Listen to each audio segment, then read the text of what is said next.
Hello, ladies and gentlemen, buddy sunshines and buddy sweethearts. And welcome to this episode here, this little short instalment, buddy Big Al Chuffing and Ramblings. Today we're talking about too much to drink.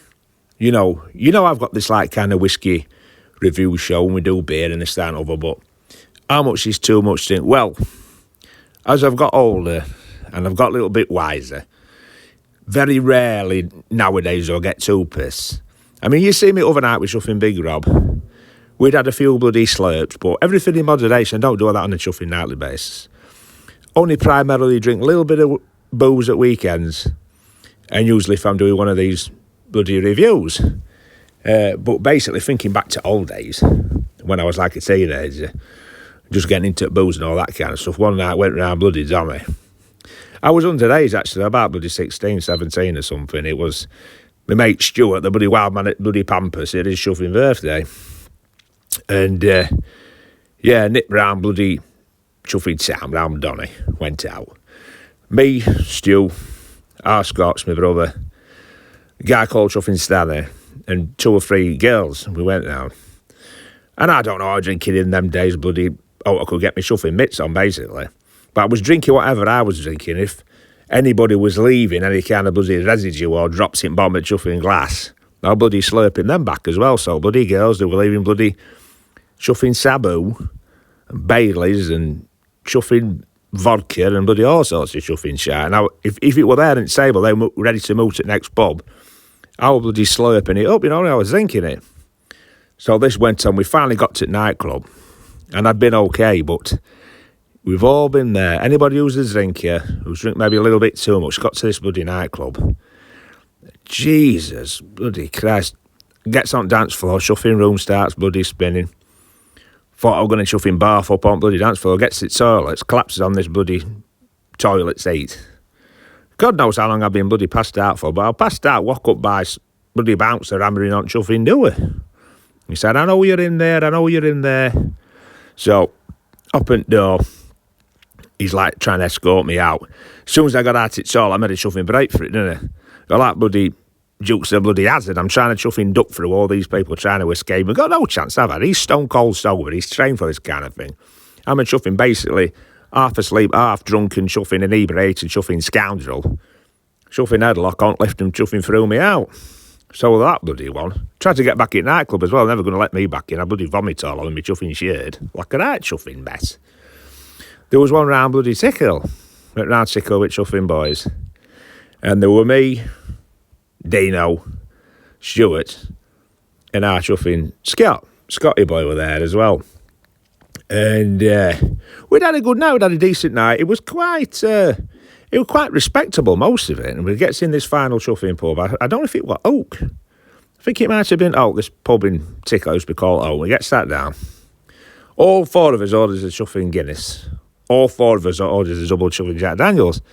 So I drunk mine, and then all of a sudden Dino says, oh, shit, my bus is due. So he leaves most of his beer and most of his whiskey, so I sucked his.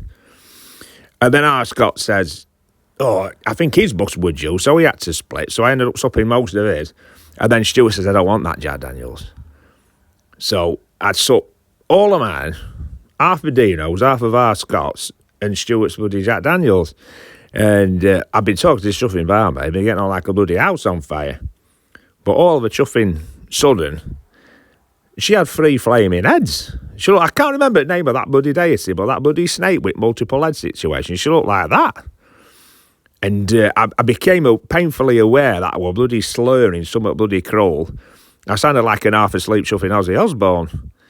And all of a sudden, my eye was stationary, but her head started twisting, Chuffing sideways, as if I were falling off at stool, but I weren't going nowhere. And she had this expression on her face like, oh my, Chuffing, God, who am I talking to here? So that were a bit embarrassing. Last one I can think of was round at Stuart's house. He used to live in this different house, next village along. And I think Charlotte had gone with me, but she'd gone home early. She decided she'd had enough. Says, oh, just stay for a bit. Obviously, he's drunk too much. At one point, I was talking to the bloody fridge freezer, apparently. And I text our Charlotte and I says, oh, I'll be home in Chuffing half an hour, sweetheart, because they're only half hour walk.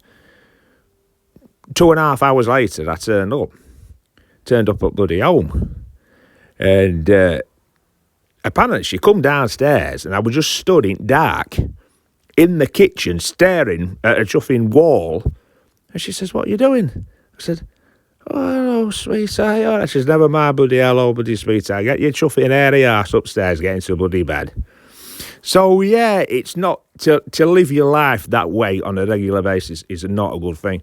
To do it every now and again, you're risking, like, kind of coming into contact. As long as you're surrounded by good people, that's going to look after you. No serious harm done, but don't do it on a regular basis. But, yeah, we all have these little bloody stories. I kind of thought of talking about this because I seen this little thing on chuffing YouTube, and it was basically on about this guy, at about my age as well, truck driver, and he was feeling tired, he was feeling lethargic, his bloody skin were itchy, and all this kind of stuff. So we went to chuffing doctors, did some blood tests and this, that, and over, full battery of chuffing tests, and apparently his liver function and his kidney function were chuffing terrible. And he says, bloody hell, doc, is it? I'm not very old. He says, is it reversible? And the doctor said, if you change your ways now and seriously behave yourself and seriously cut back, if not stop, you probably, says, I can't guarantee, but you'll probably be okay. So what this guy's, but it makes you all think, don't it? You know, because I like my whiskey and my beer and my wine and stuff as much as chuffing next, ladies and gentlemen. But at the end of the day, it is poison. The body, your brain on one level may enjoy it. You may enjoy the flavour. But it's still a poison. It's still dangerous stuff. So drink responsibly like anything else. But have a good day, ladies and gentlemen, sunshines and sweethearts. I'm glad to share these beautiful, nurturing, soft and loving, heart-nurturing bloody tales with you of getting pissed. Catch you later, sunshines and sweethearts.